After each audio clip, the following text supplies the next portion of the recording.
이 예언의 힘은 K씨가 단순한 경제 발전이나 군사적 진보만을 말한 것이 아니라는 점에서 더욱 강해진다. 그는 연구자들조차 오늘날까지도 의문을 품는 여러 요소들이 결합된 깊은 변화를 묘사했다.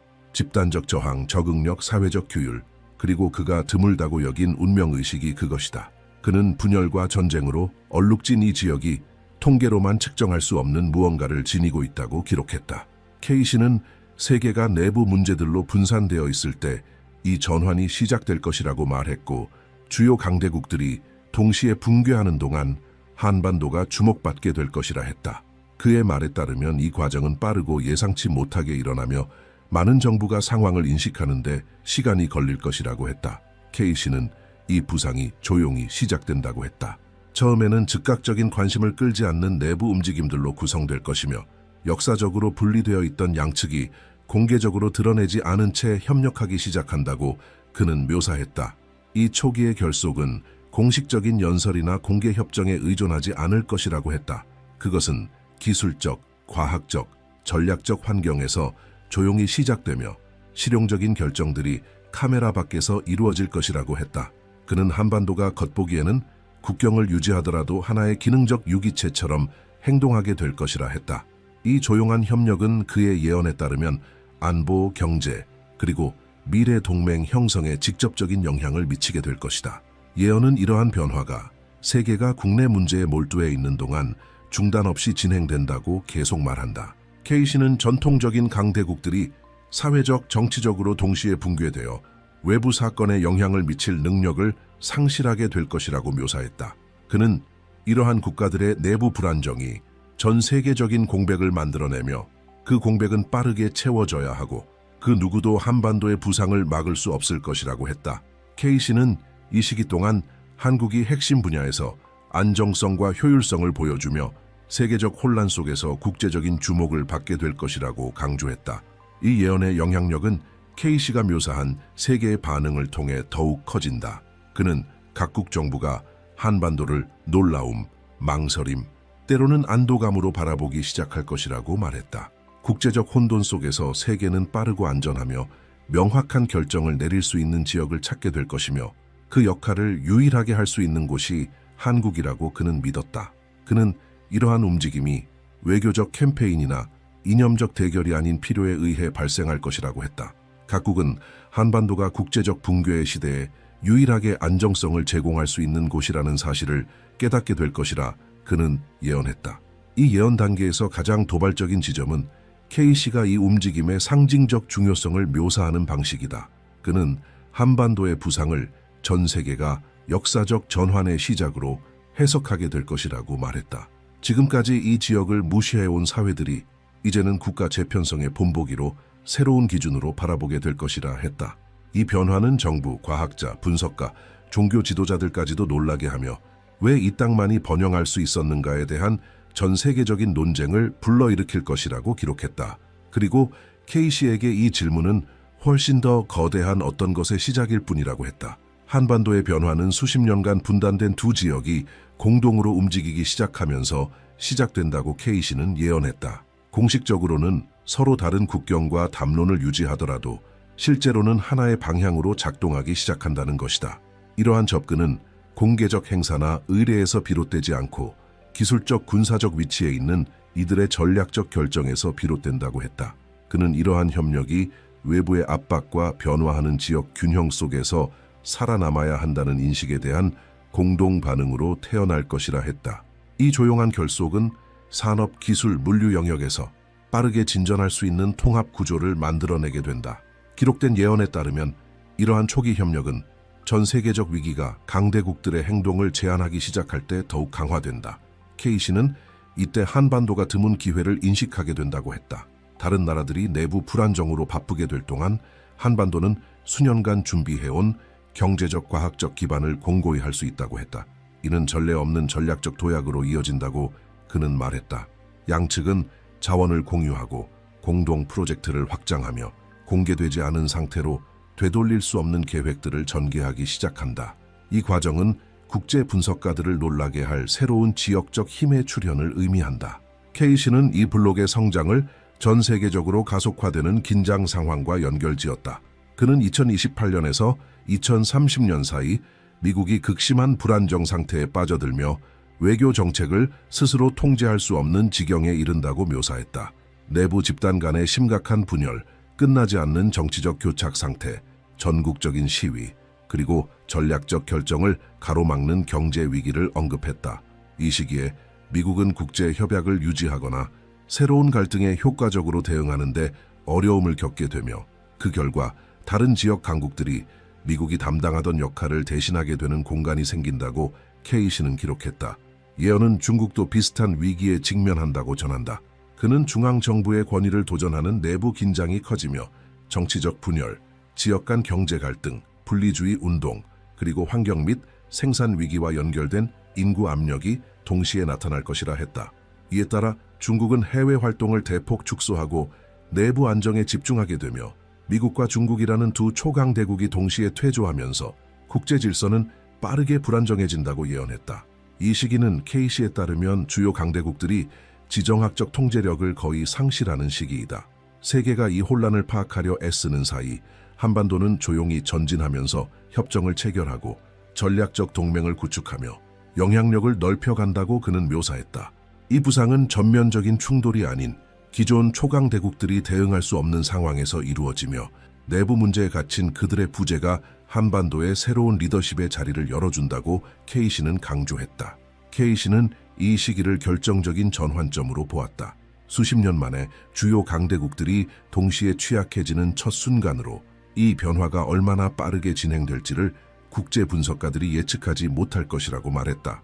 그의 예언에 따르면 불과 몇 년 만에 한반도는 아시아에서 가장 안정적인 지역으로 떠오르게 되며 반대로 미국과 중국은 오랜 기간 동안 제도적 불안정에 시달리게 된다. 이 예상치 못한 역전은 대륙 전역의 정치적 변화를 일으키고 이후 전 세계로 퍼져나가는 계기가 된다고 K씨는 밝혔다. 이 전환의 영향은 전 세계에 분명히 드러난다. 각국 정부는 권력 관계의 흐름이 바뀌고 있다는 것을 자각하게 되며 주변 국가들은 동맹을 재정비하고 외교적 우선순위를 재조정하게 된다.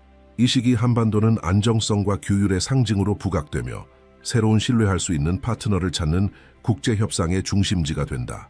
이전까지 불안정한 지역으로 인식되던 이 땅은 이제 지정학적 판도의 가장 중요한 조각으로 받아들여지게 된다. 이러한 변화는 세계 여러 나라로 하여금 한반도가 새롭고 영향력 있는 역할을 수행하고 있음을 인정하게 만든다. K씨는 이러한 현실이 구체화되면서 기존의 글로벌 협정들이 점차 힘을 잃는다고 예언했다.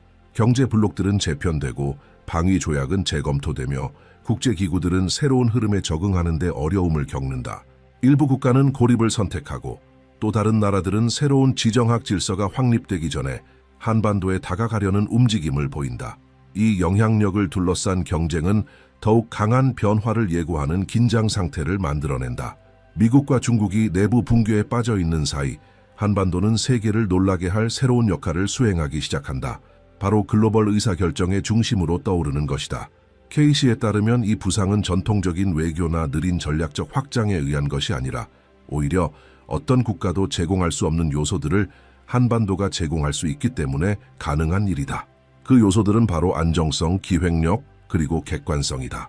세계 각 대륙의 국가들이 정치적, 경제적, 심지어 제도적 지침을 구하기 위해 한반도로 눈을 돌리게 되며 이 변화는 초강 대국들이 마비된 바로 그 순간 인류가 방향을 가장 절실히 필요로 할 때 시작된다고 K씨는 기록했다. 기록에 따르면 한반도의 새로운 중심성은 단순한 지역적 힘에서 비롯되는 것이 아니다. K씨는 세계가 이 지역을 갈등 조정의 중재지로 인식하게 될 것이라 말했다. 그 이유는 한반도가 글로벌 이념 대립에 얽매이지 않는 중립성과 실용성을 갖춘 유일한 땅으로 보이게 되기 때문이라고 했다. 그는 유럽에서의 동시다발적 위기, 중동의 장기적인 긴장, 라틴 아메리카에 되돌릴 수 없는 분쟁이 전 세계를 신뢰할 수 있는 중재자를 찾아 움직이게 만들 것이라 했고 한반도가 그 요구를 충족시킬 것이라 예언했다. 나머지 국가들이 지속적인 충돌 상태에 있을 때 균형감 있게 행동할 수 있는 유일한 지역으로 한반도가 부상한다는 것이다. 이 예언을 더욱 강력하게 만드는 점은 K씨가 이 권력 이동이 매우 빠르게 거의 국제적 저항 없이 일어날 것이라고 본 점이다. 그는 기존 강대국들이 자국 내 정치적 붕괴를 막기 위해 분투하느라 대응할 여유조차 없을 것이라 했고, 그 허약함은 어떤 견제 시도도 무력화시킨다고 보았다. 바로 이때 한반도는 단순한 아시아의 일부가 아닌 세계 재편의 핵심 축으로 인식되기 시작한다.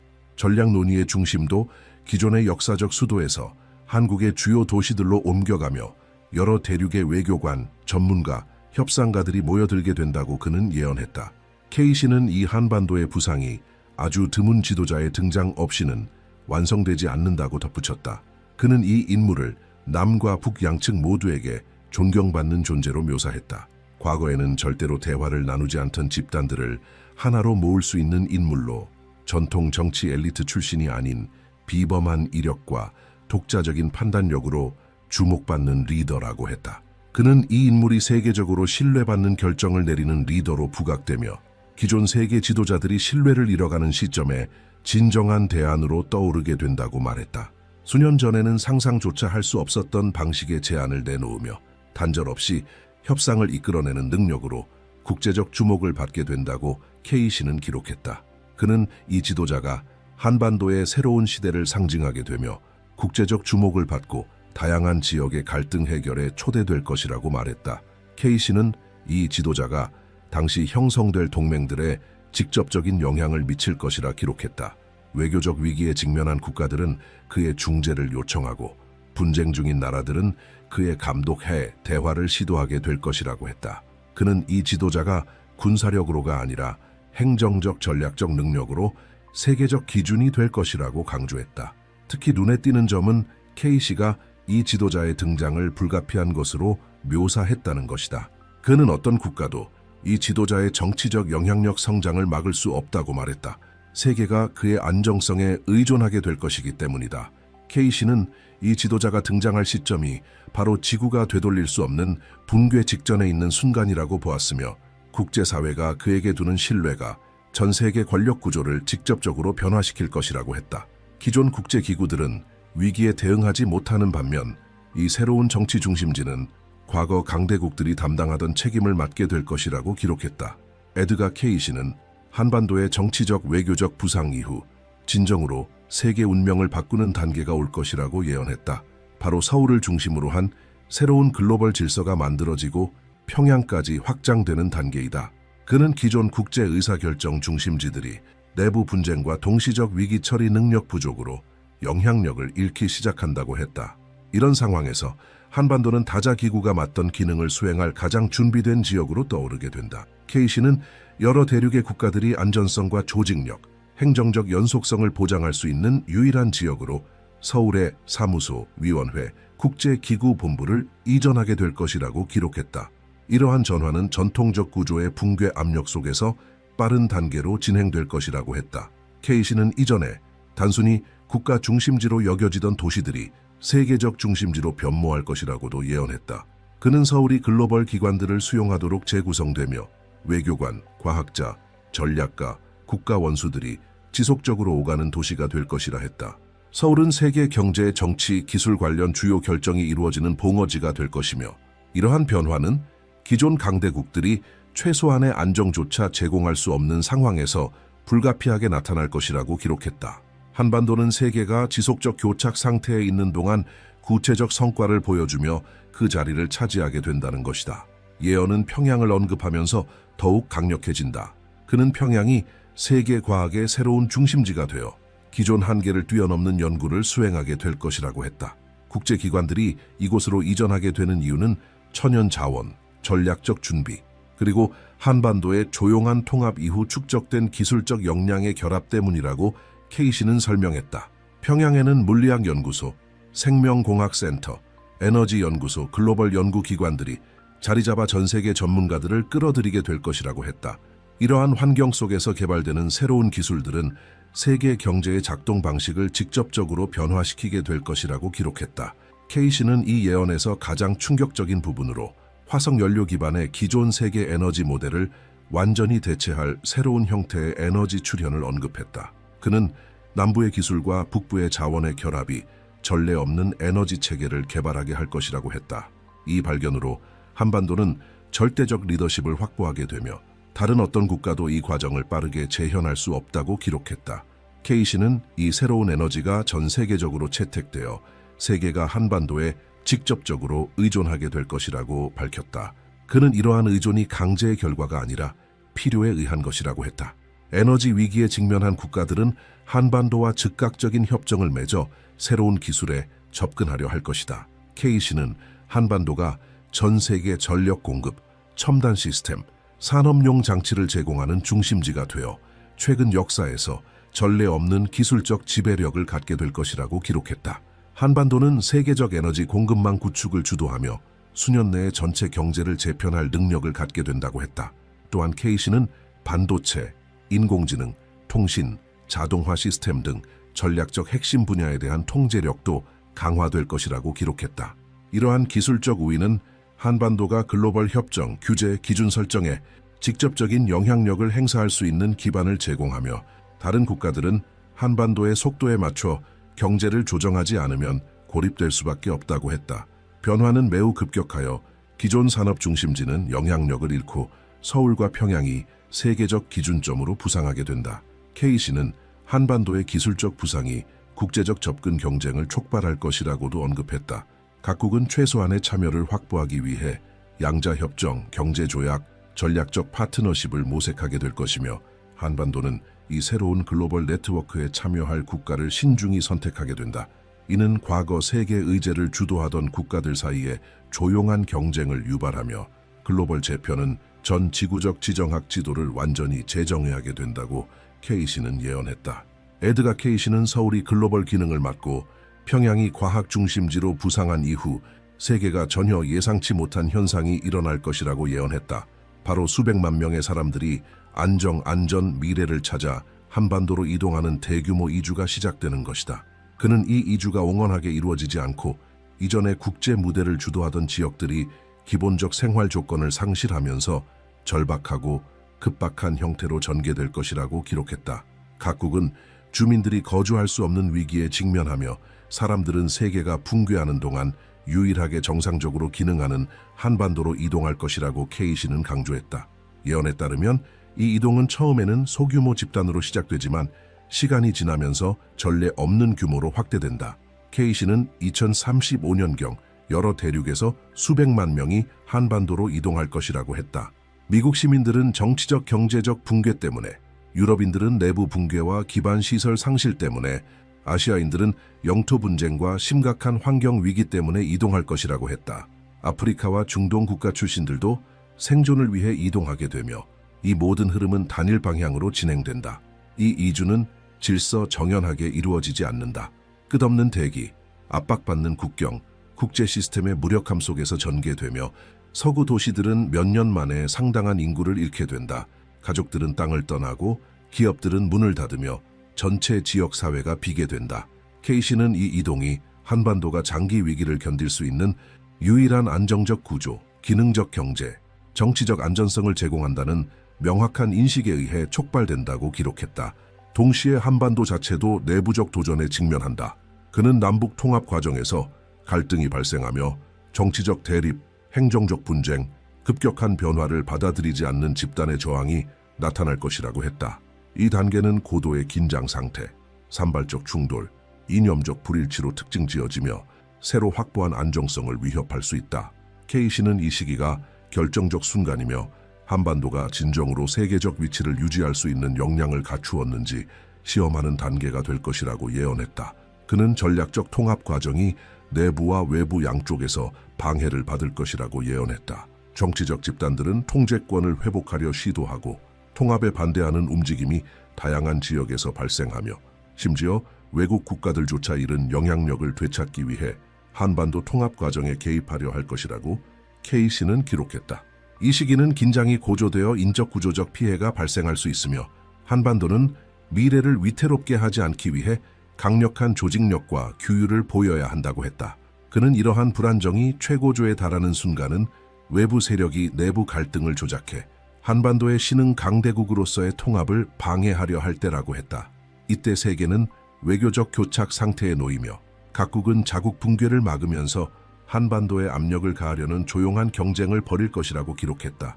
K씨는 이 시기가 새로운 질서에서 가장 취약한 순간이며 한반도가 진보를 유지할지 아니면 전 세계 혼란 속으로 끌려갈지 결정되는 중요한 단계라고 강조했다. 가장 결정적인 부분은 한반도의 최종 대응이다. 그는 긴장 속에서도 한반도가 내부 분열 시도를 극복할 수 있다고 했다. 자원, 인구 규율, 기술 발전, 새로 등장한 지도력의 결합이 외부 간섭을 견딜 수 있는 구조를 만들어낸다고 기록했다. 세계가 지나치게 분열되어 효과적인 반대 세력을 조직할 수 없기 때문에 가능하다고 케이시는 설명했다. 기존 강대국들은 자국 붕괴 방지에 몰두하는 사이 한반도는 조용히 힘을 키워가는 것이다. 케이시는 이 격렬한 단계를 거친 뒤 한반도가 더욱 견고해질 것이라고 기록했다. 내부 위기는 점차 완화되고 인구는 새로운 통합 정치 구조를 받아들이게 된다. 이 시기는 가장 격렬한 저항의 종식을 의미하며 빠른 내부 재건 단계의 시작을 나타낸다. 한반도는 세계 안정의 중심지로서의 위치를 확고히 하며 이전 단계에서 예언된 변화를 완성하게 된다. 케이시는 이 시기를 한반도가 지구에서 가장 안전하고 기능적인 지역이 되는 순간으로 보았다. 그는 세계가 여전히 혼란 속에서 생존을 모색하는 동안 한반도는 내부 긴장, 외부 압력, 대규모 이주를 성공적으로 극복할 것이라고 기록했다. 이러한 승리는 그의 예언에서 마지막 단계를 알리는 신호가 되며 한반도는 지구의 최종 균형점으로 자리 잡게 된다. 케이시는 한반도가 가장 위험한 변혁 단계를 통과한 후 세계 미래에서 결정적 역할을 수행할 단계에 도달한다고 했다. 지구가 정치적 불안정, 경제 붕괴, 연속적인 환경 재앙을 겪는 동안에도 한반도는 다른 국가들이 견디지 못할 압력을 견딜 수 있는 유일한 지역이 될 것이라고 기록했다. 그는 이 저항력이 단순히 기술이나 군사 전략에서 비롯되는 것이 아니며 세 가지 근본 요소가 이를 가능하게 한다고 말했다. 지리적 안정성, 자급 능력, 그리고 집단적 심리적 강인함이다. 한반도의 지리적 위치는 다른 어떤 지역도 갖지 못한 이점을 제공한다. 케이시는 이 지역이 대륙 전체를 휩쓸 재난에 덜 영향을 받는다고 했다. 전 세계적으로 강력한 지진, 극심한 폭풍, 파괴적 기후 사건이 발생하겠지만 한반도는 상대적으로 적고 통제 가능한 영향을 받게 된다. 이러한 안정성은 인간 생존의 결정적 요소가 되며 환경 재난이 끊임없이 이어질수록 그 중요성은 더욱 커진다고 케이시는 기록했다. 또한 그는 한반도가 자급자족 수준에 도달하여 세계 무역이 붕괴하더라도 독립적으로 생존할 수 있다고 했다. 첨단 기술, 재분배된 자원, 생산 체계의 재조정이 결합되어 한반도는 외부에 의존하지 않고도 자체적으로 유지될 수 있는 지역이 된다. 농부, 엔지니어, 유통업자, 연구자들이 협력해 인구를 안정적으로 지원할 시스템을 운영하며 케이시는 이러한 자급 능력이 이전에 언급된 대규모 이주의 주요 원인 중 하나라고 기록했다. 하지만 이 예언에서 가장 강력한 요소는 지리나 경제가 아니었다. 케이시는 한반도의 가장 큰 차별점이 역사 속에서 축적된 감정적, 정신적, 심리적 강인함이라고 했다. 그는 이 민족이 전쟁, 침략, 점령, 분단을 겪었지만 정체성을 잃지 않았으며 이러한 특징이 다른 어떤 국가도 모방할 수 없는 내부적 안정성을 만든다고 기록했다. 케이시는 세계가 공포와 혼란, 방향 상실로 뒤엉킨 상황 속에서도 한반도만이 연속적 위기를 사회적 붕괴 없이 견딜 수 있는 인구를 보유하게 될 것이라고 말했다. 이 집단적 힘은 예언에서 가장 위태로운 시기의 결정적 요소가 된다. 케이시는 다른 나라들이 부족, 이주, 정부 붕괴, 인구 갈등으로 내부 분쟁을 겪는 동안 한반도는 질서와 규율, 협력을 유지할 것이라고 했다. 이러한 사회적 안정성 덕분에 한반도는 위기의 마지막 단계에서 세계의 중심이 되어 지구가 구조를 재편하는 동안 인류의 지속성을 보장하게 된다고 기록했다. 케이시는 또한 한반도만이 이러한 예언의 대상이 아니라고 언급했다. 그는 과거 여러 시대의 예언자들이 지구 최동단의 한 지역이 가장 파괴적인 사건을 견딜 것이라고 기록했다고 말했다. 세기를 거친 이러한 반복적 패턴은 한반도가 인류 생존에서 핵심적 역할을 맡도록 예정되었음을 증명한다고 했다. 반복되는 예언적 패턴은 단순한 우연이 아니라 이 지역이 지구 최후의 균형점으로 부상할 사이클의 일부임을 보여준다. 케이시는 글로벌 위기의 가장 어려운 단계를 지나면 세계가 한반도를 중심으로 재편될 것이라고 기록했다. 새로운 국제 정책이 등장하고 새로운 협정이 체결되며 사회 시스템이 한반도의 결정에서 비롯될 것이라고 했다. 과학자, 지도자, 공동체가 이 지역에 모여 지침을 설정하고 글로벌 붕괴로 손상된 구조를 복원하게 될 것이라고 말했다. 그는 이 시기가 새로운 문명 모델의 시작을 의미한다고 기록했다. 한반도에서 비롯된 문화적 전통, 교육체계, 경제정책, 과학적 방법이 다른 지역으로 확산될 것이라 했다. 한반도의 영향력은 매우 강력하여 국가 전체가 그곳의 기준에 따라 재조직될 것이라고 케이시는 말했다. 이러한 부상은 공격적이거나 강제적인 것이 아니라 전 세계적 안전, 재건의 필요로 인해 자연스럽게 이루어지는 결과가 될 것이라고 했다. 케이시는 이 과정이 완전히 자리 잡으면 왜 수많은 고대 예언들이 지구 최동단을 인류 생존의 중심으로 지목했는지 명확히 이해할 수 있다고 말했다.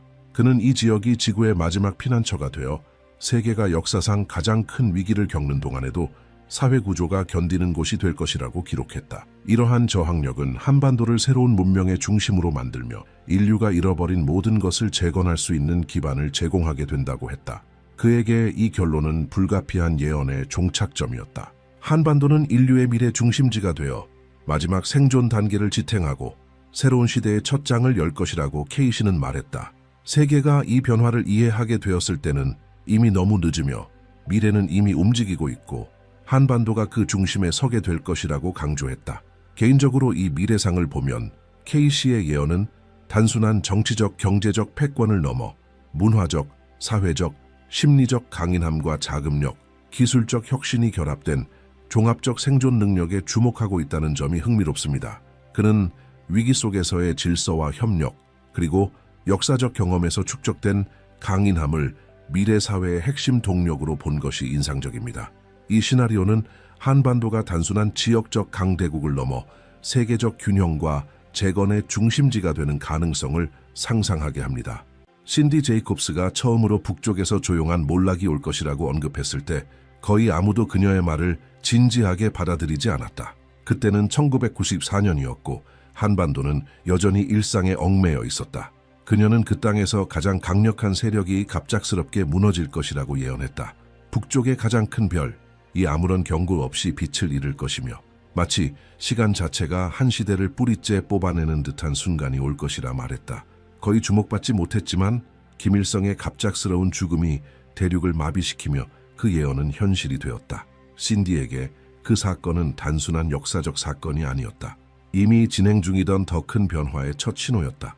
정치적 원인을 두고 분석가들이 논쟁을 벌이는 동안 신디는 사건의 또 다른 층을 바라보며 말했다. 큰 몰락은 시대를 나누는 이정표처럼 작용한다고. 그녀는 특정 사건들이 보이지 않는 메커니즘을 작동시킨다고 했으며 그것은 아무도 모르게 열리는 문과 같다고 했다. 그녀에게 있어 북한 지도자의 죽음은 한 장의 마침표가 아니라 일련의 흐름을 여는 서막이었다. 그 충격은 아시아 전역에 퍼져나갔고 많은 이들이 수십 년이 지난 후에야 그 여파를 이해할 수 있었다. 그 첫 번째 예언이 실현된 지 수년 후 신디 제이콥스는 믿기 어려운 또 하나의 예언을 공개했다. 그녀는 세상이 손바닥만 한 유리 조각 하나로 부와 영향력, 권력을 얻게 되는 시대에 들어설 것이라 말했다. 당시에는 휴대전화도 존재하지 않았고 컴퓨터는 책상 전체를 차지하고 있었다. 그래서 대부분의 사람들은 그녀의 말을 과장된 예측이라 여겼다. 하지만 신디는 이미 완성된 장면을 보고 있는 듯한 단호함으로 말했다. 그 작은 유리가 사회를 재편하고 새로운 일의 흐름을 만들며 사람들에게 전례 없는 자율성을 부여할 것이라고 했다. 그럼에도 불구하고 거의 아무도 이해하지 못했다. 어떤 이들은 비유라고 생각했고 또 어떤 이들은 너무 막연한 말이라며 흘려들었다. 하지만 신디는 비유를 말한 것이 아니었다. 그녀는 결과를 말하고 있었던 것이다. 그리고 시간은 그녀가 본 그대로를 드러냈다. 한 세대가 지나고 스마트폰이 인간 삶의 중심이 되었다. 일상은 손바닥 안에 들어오는 화면을 중심으로 돌아가기 시작했고 그녀가 아무것도 존재하지 않았던 시절에 묘사했던 그 모습 그대로였다. 그 유리 안에서 비즈니스가 생겨났고 관계가 형성되었으며 경제와 사회 구조 전체가 새롭게 짜여졌다. 이 두 번째 예언까지 실현되자 학자들은 그녀의 말을 다시 들여다보게 되었고 신디가 자신의 예언을 결코 개별적인 사건으로 보지 않았다는 것을 깨달았다. 그녀의 모든 예언은 하나의 특정한 목적지를 향해 수렴하고 있었다. 마치 모든 사건이 이미 완성된 지도를 따라 움직이는 조각들 같았다.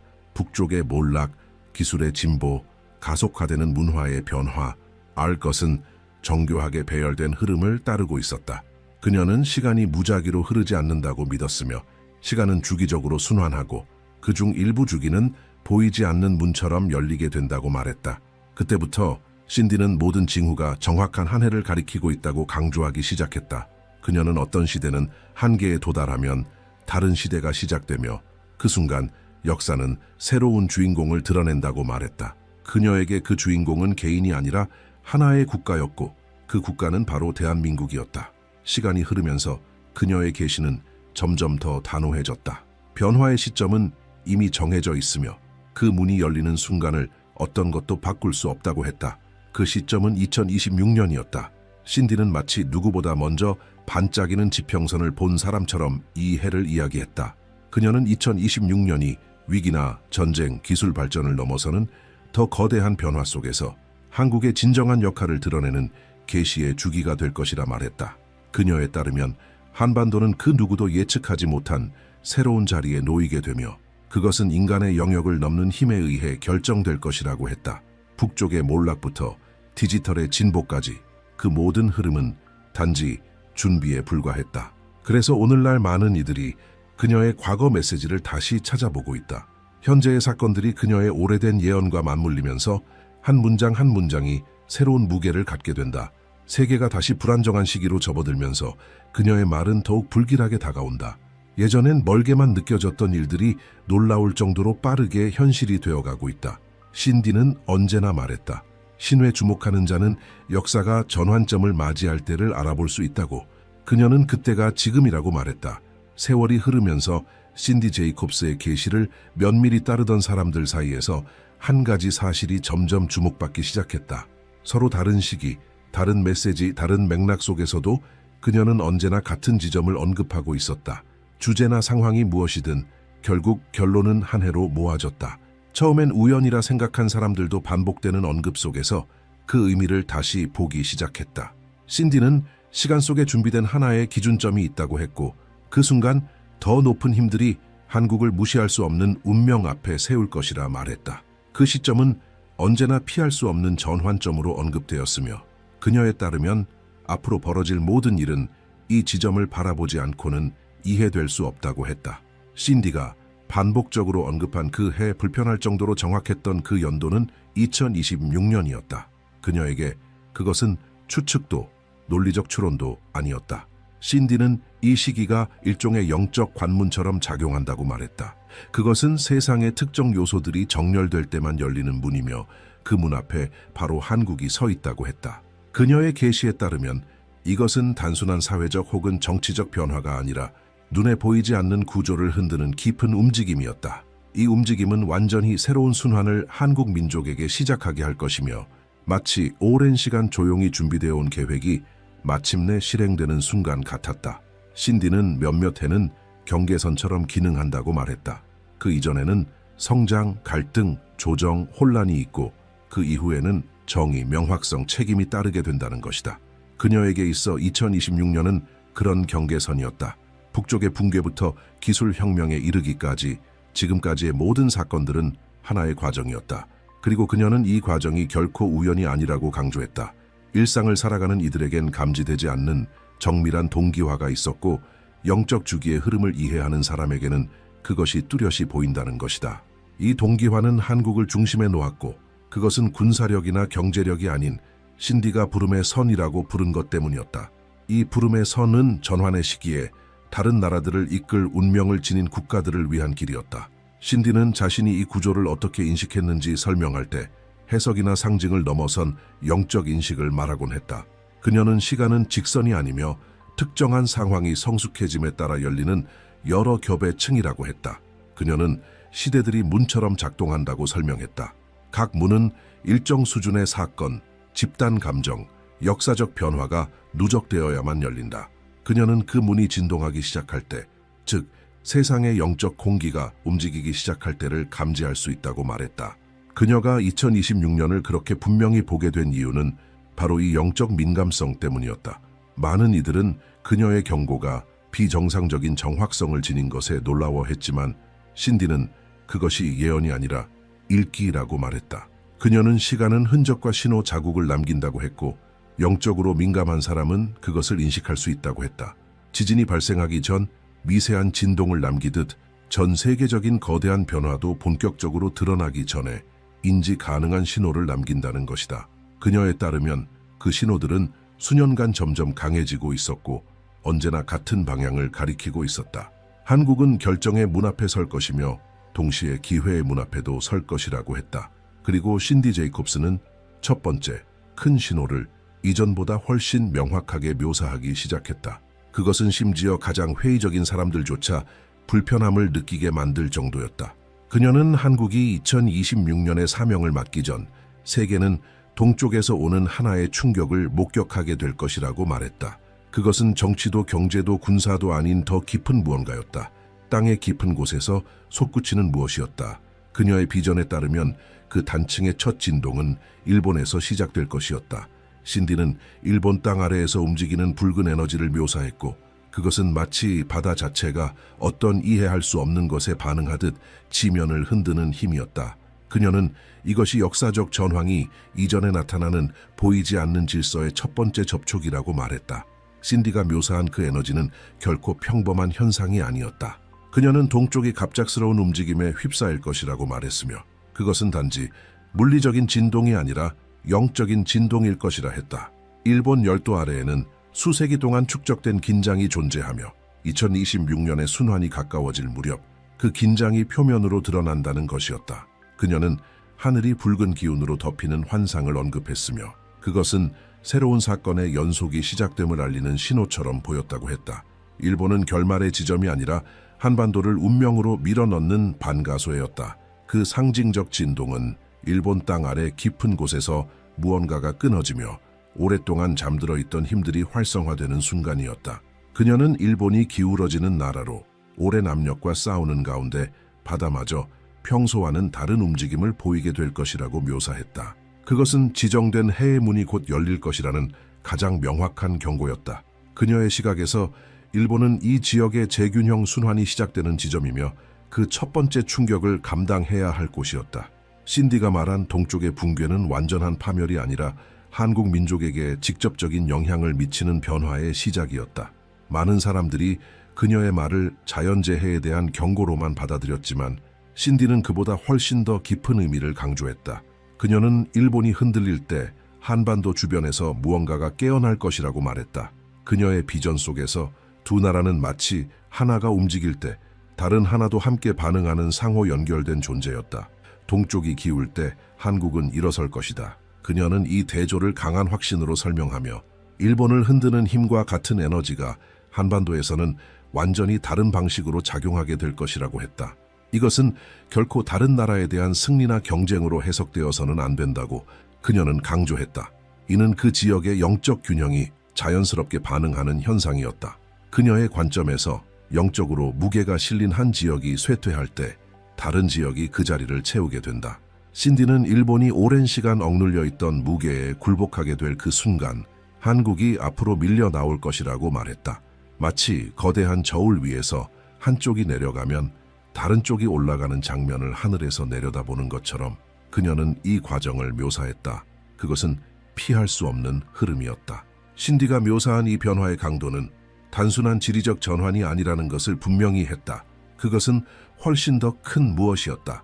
그녀는 일본에서의 진동이 직접적인 신호, 곧 부름과 같은 것이라고 설명했다.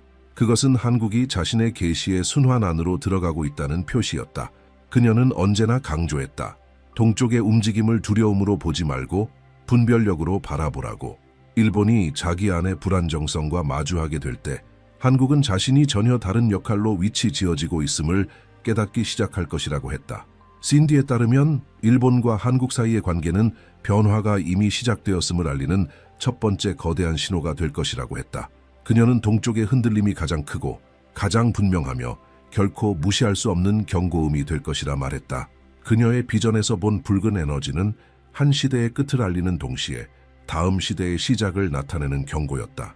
신디는 그 신호가 현실이 되는 순간 자신이 보았던 모든 다른 장면들도 마치 하나의 바둑판 위의 말처럼 움직이기 시작할 것이라 했다. 바로 이 지점에서 그녀의 경고는 더 거대한 무언가와 연결된다. 동쪽의 진동 이후 한국은 설명할 수 없는 상승의 과정에 들어가게 되며 그것은 단순한 정치나 경제 분석으로는 파악할 수 없는 일이 될 것이라고 그녀는 말했다. 그것은 운명, 시기, 책임으로 표기된 상승이었다. 신디 제이콥스에 따르면 한국은 오래전부터 예정되어 있던 역할을 맡게 되며 그 역할은 일본의 균형이 무너진 이후에야 완전히 드러날 것이다. 이것이 그녀 계시의 첫 번째 클라이맥스였다. 동쪽이 무너지고 한반도가 깨어나는 순간, 이 순간은 다음 징후로 이어지는 문을 연다. 그것은 더욱 깊고 더욱 강력하며 한국 땅과 직접적으로 연결되어 있는 계시다. 일본이 경고라면 그 다음은 활성화다. 그리고 바로 이 활성화가 신디 예언의 다음 흐름의 기초를 이룬다. 신디 제이콥스는 동쪽의 진동 이후 두 번째 주요 움직임이 땅이 아니라 바다에서 올 것이라고 말했다. 그녀는 계시 속에서 한반도 서쪽의 바다가 수세기 동안 잠들어 있던 무언가를 간직하고 있다고 했다. 그 힘은 아직 완전히 드러난 적 없지만 지역의 균형이 무너지는 정확한 시점의 모습을 드러낼 운명이었다. 일본이 기울기 시작할 때 이 에너지는 움직이기 시작한다. 그것은 파괴가 아니라 계시였다. 신디에게 서쪽은 다음 장이 시작되는 장소였다. 그녀는 한반도 서해의 잔잔한 바다 아래에는 깊은 숨결의 지점이 존재한다고 했다. 이 표현은 한반도의 영적 에너지가 집중된 핵심 지점을 설명하기 위해 사용되었다. 그 지점은 때가 될 때까지 감춰져 있을 것이며 그 시기는 동쪽이 무너질 때라고 했다. 한쪽이 무너지면 다른 한쪽이 깨어난다. 그녀는 이렇게 보이지 않는 흐름들이 한국의 역사를 움직여 왔다고 믿었다. 그녀의 환상 속에서 바닷물이 이전과는 다른 속도로 회전하기 시작했고 육지에서는 느낄 수 없는 그 리듬은 자연 너머를 볼 수 있는 자들에게는 분명한 신호로 보였다. 무언가가 떠오르려 하고 있었다. 신디는 이 활성화를 강한 어조로 묘사했다. 서쪽의 바다는 색이 아니라 존재감으로 빛나게 될 것이라 했고 마치 땅속 깊은 곳에서 바다로 향하는 에너지의 흐름이 무언가를 밀어올리는 모습이었다. 그녀는 이 움직임이 바로 한국의 진짜 기반의 각성을 의미한다고 설명했다. 이 기반은 2026년 이후 한국이 맡게 될 역할을 지탱하는 영적 중심이 될 것이며 단순한 물리적 영토가 아니라 영향력의 문제라고 했다. 그것은 사람들을 끌어당기고 사상과 결정들을 모이게 하는 중심지로 지역의 미래를 형성하는 중추가 되는 지점이었다. 신디의 계시에 따르면 그 에너지가 움직이기 시작할 때 한국은 단순히 주목받는 나라가 아니라 찾아지는 나라가 될 것이라고 했다. 그녀는 세계 각국의 사람들이 설명할 수 없는 충동에 이끌려 한반도를 바라보게 될 것이며 혼란한 세계 속에서 감정적, 사회적, 영적인 안정감을 줄 수 있는 장소로 인식하게 될 것이라 했다. 그녀는 이 현상을 희망의 이동이라고 불렀다. 대규모 이주가 아닌 깊은 내면의 갈망에서 비롯된 인간적 움직임이었다. 신디에게 있어 한국은 모든 문제가 사라진 나라가 아니라 불안정한 지역 속에서 가장 단단한 지점으로 자리 잡게 되는 것이었다. 이런 비전은 많은 이들에게 지나치게 과감해 보였다. 그러나 신디는 동쪽이 무너지고 서쪽이 깨어나면 한국은 의도하지 않아도 자연스럽게 피난처가 될 것이라 했다. 그녀는 선택이 아닌 순환이 한국을 그 자리에 놓는다고 말했다. 그녀의 환상 속에서 한반도 위에 하나의 빛이 떠오르고 있었고 여러 나라에서 온 이들이 그 빛을 향해 걸어가고 있었다. 그 발걸음은 절박한 생존이 아니라 새로운 시작을 위한 여정이었다. 불확실한 시대 속에서 의미를 찾으려는 움직임이었다. 이때 한국 내부에서도 변화가 시작된다고 신디는 보았다. 서쪽의 각성은 민족 전체에 대한 새로운 인식을 열게 되고 세계 곳곳에 흩어져 있는 한민족이 다시 조국을 바라보는 내면의 부름을 느끼게 된다고 했다. 그것은 감정이나 이념이 아닌 어떤 깊은 차원에서의 인식이었다. 뭔가 달라지고 있다는 직감, 그리고 조국이 이제는 하나의 역사적 중심으로 변하고 있다는 자각. 그녀는 한반도가 단순한 지리적 위치가 아니라 새로운 글로벌 순환의 기준점으로 떠오른다고 말했다. 서해는 이 흐름의 상징적 배경이었다. 신디는 그 물이 아직 완전히 드러나지 않은 고대의 이야기들을 품고 있다고 했다. 각성이 일어나는 순간 한국은 새로운 영적 숨결을 얻게 된다. 그 숨결은 나라가 역사적 전환의 시기에 리더 역할을 감당할 수 있게 하는 힘이었다. 한반도는 더 이상 세계의 흐름에 맞춰가는 존재가 아닌 오히려 아시아 지역의 새로운 흐름을 주도하는 위치에 오르게 된다. 신디는 이 변화가 군사력 때문이 아니라 목적 때문이라고 강조했다. 그녀는 이 시기를 수렴의 시대라고 불렀다. 사람들, 사상, 지식, 기회들이 마치 보이지 않는 힘에 끌리듯 한국으로 향하게 되는 시기. 지금껏 전략적 위치 때문에 주목받아 왔던 나라가 이번엔 시간과 인내, 그리고 서쪽에서 깨어나는 에너지로 만들어진 자기만의 역할을 수행하게 되는 것이다. 신디는 이를 책임의 재등장이라 불렀다. 이것은 역사적 전환기에 진입한 국가들에게 주어지는 시대적 소명이라는 뜻이었다. 그리고 마침내 그녀는 다음 징조가 한반도에서 가장 민감한 지점, 북쪽에서 일어난다고 말했다. 이 변화는 전쟁이나 폭발, 충돌로 묘사되지 않았다. 그녀의 비전에선 거대한 전환은 바깥이 아닌 안쪽에서 시작된다. 북녘 땅의 심장에서 무언가가 끊어지기 시작한다. 신디는 수십 년간 그 땅을 지배해온 두 가지 힘을 보았다. 굶주림과 두려움. 그녀는 이 둘을 고통의 기둥이라 불렀고 2026년이 가까워지면 이 기둥들이 동시에 무너지기 시작한다고 했다. 외부 개입 때문이 아니라 그 땅에 영혼이 더 이상 그 무게를 견딜 수 없게 되기 때문이라고.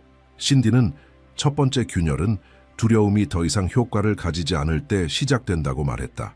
그녀는 언젠가 북한 주민들이 그 끊임없는 위협이 더는 자신들을 통제하지 못한다는 사실을 인식하게 되는 순간이 올 것이라 했다. 정권을 지탱하던 감정의 구조가 조용히 외부 세계에는 거의 감지되지 않지만 내부에 있는 이들에게는 명백하게 무너지기 시작하는 것이다. 신디는 사람들이 처음으로 고개를 들고 마치 스스로의 처지를 전과는 다른 눈으로 보기 시작하는 장면을 보았다고 했다. 그녀는 그 순간을 어둠 위로 비추는 빛의 시작이라고 불렀다. 두 번째 균열은 굶주림에서 비롯되지만 그것은 물리적인 허기가 아니었다. 신디는 그 붕괴가 본질적으로 영적인 것이라고 설명했다. 굶주림이 단순한 생존의 문제가 아니라 불의로 인식되는 전환점이 온다는 것이다. 사람들은 마침내 자신들의 현실이 운명이 아닌 결과라는 것을 깨닫게 되고 이 인식은 정권이 유지해온 가장 깊은 감정적 지탱축을 무너뜨린다.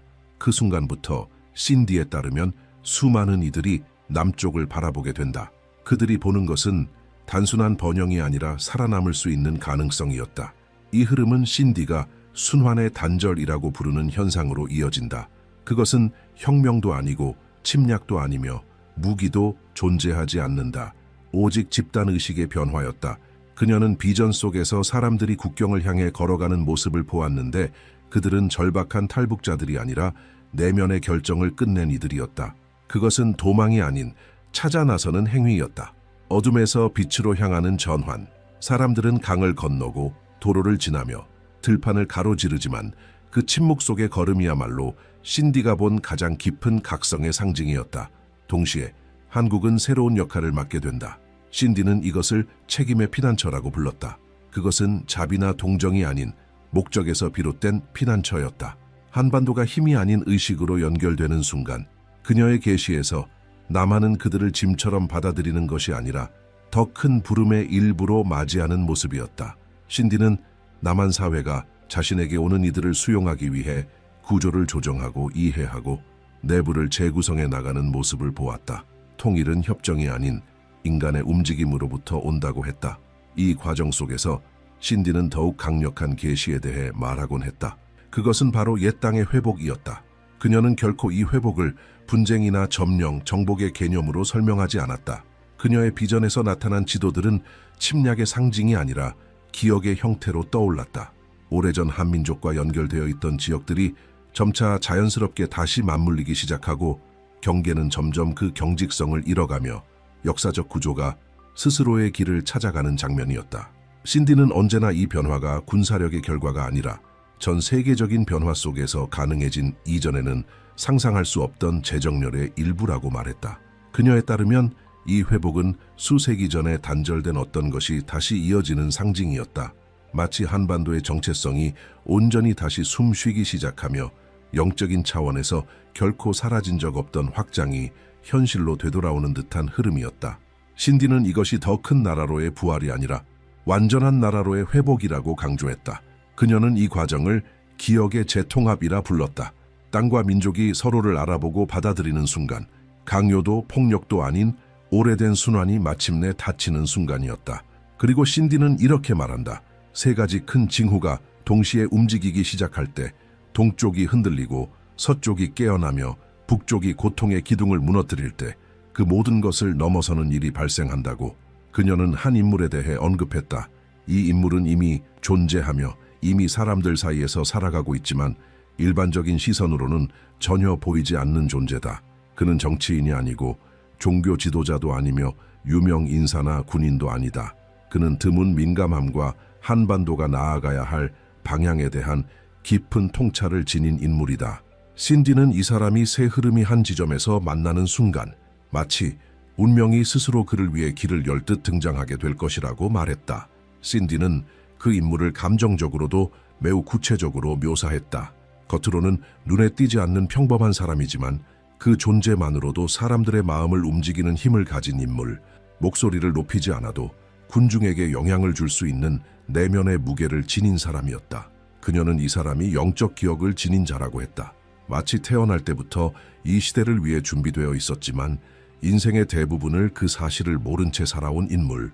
그녀의 비전 속에서 그는 늘 평범한 사람들 사이를 걷고 있었고 특별한 일 없는 일상을 살아가고 있었지만 그 내면 깊숙한 곳에서는 어느 순간 깨어날 강력한 무언가가 조용히 성숙해지고 있었다. 이 인물은 명예욕, 권력욕, 지도자의 야망으로 등장하지 않는다고 했다. 그를 이끌어내는 것은 순환 자체였다. 신디는 어떤 운명은 스스로의 의지로가 아니라 부름으로 인해 시작된다고 말하며 이 부름이 바로 세 가지 징후가 완성될 때 발생한다고 했다. 그녀는 이 깨달음의 순간을 조용한 충격기라고 묘사했다. 다른 이들이 인식하기도 전에 먼저 그 사람 안에서 어떤 것이 움직이기 시작하는 것이다. 더는 거부할 수 없는 내면의 소명, 오랜 시간 잠들어 있던 무언가가 마침내 깨어나는 것이다. 그의 역할은 섬세하면서도 결정적이었다. 그는 통치자는 아니지만 통치자들에게 영향을 미치고 종교인은 아니지만 사람들의 영적 인식을 일깨우며 군인은 아니지만 한반도의 안전에 영향을 주는 결정들에 관여하게 된다. 신디는 그가 연결되지 않은 것처럼 보이는 것들을 연결하고 혼란 속에 명확함을 가져오며 불확실성으로 가득 찬 상황 속에서 길을 세우는 역할을 한다고 말했다. 그녀는 그를 이미 존재하는 사람이라고 불렀다. 어디선가 오는 존재가 아니라 이미 이곳에 있는 사람이라는 의미였다. 동시에 신디는 세 가지 최종 징후가 새 시대의 도래를 표시할 것이라고 덧붙였다. 첫 번째는 하늘에서 일어난다. 크고 웅장한 현상이 아니더라도 너무도 많은 사람들이 동시에 주목하게 될 일이기 때문에 무시할 수 없는 사건이 될 것이라고 했다. 그것은 위협이 아니라 경고였다. 두 번째 징후는 땅에서 나타난다. 오래된 구조들이 약해지고 이제는 더 이상 의미를 가지지 않는다는 사실이 드러나는 흐름이다.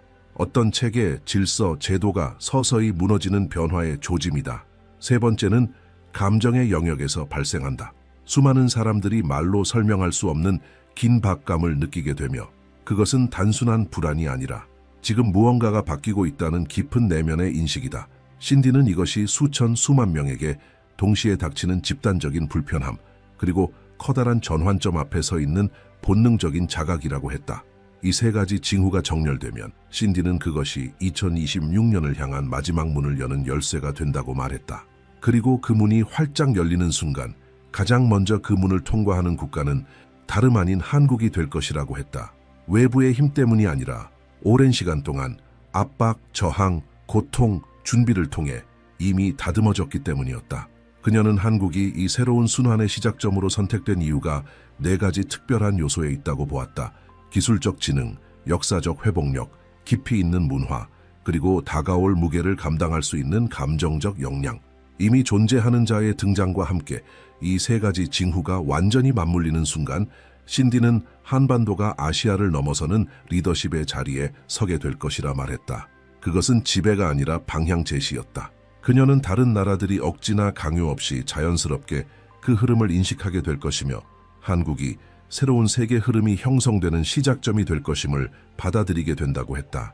신디는 이 시기가 엄청난 지혜와 성숙함 그리고 용기를 요구하게 될 것이라고 했지만 동시에 한국이 그 역할을 감당할 수 있도록 필요한 모든 것이 그때 주어질 것이라고 확신했다.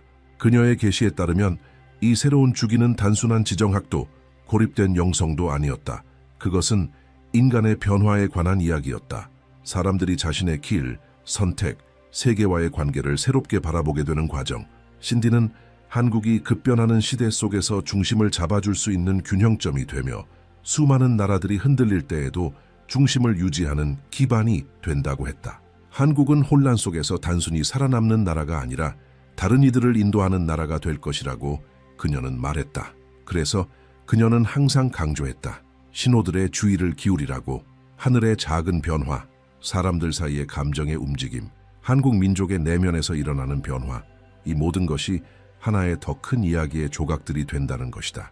그리고 이 모든 흐름이 완성되는 순간 사람들은 왜 그녀의 수많은 비전이 동일한 시기, 동일한 장소, 동일한 나라를 향해 있었는지 비로소 이해하게 될 것이다. 한국은 단지 새로운 시대에 진입하는 나라가 아니라 그 시대 자체를 여는 문이 될 것이라고. 이제 이 모든 계시의 끝에서 신디는 우리 각자에게 조용한 초대를 남깁니다. 이 내용을 따라오며 마음속에 떠오른 감정과 반응, 그것이 통찰이든 불안이든 혹은 새로운 깨달음이든 그 반응이 바로 당신에게 주어진 첫 번째 신호일 수 있습니다.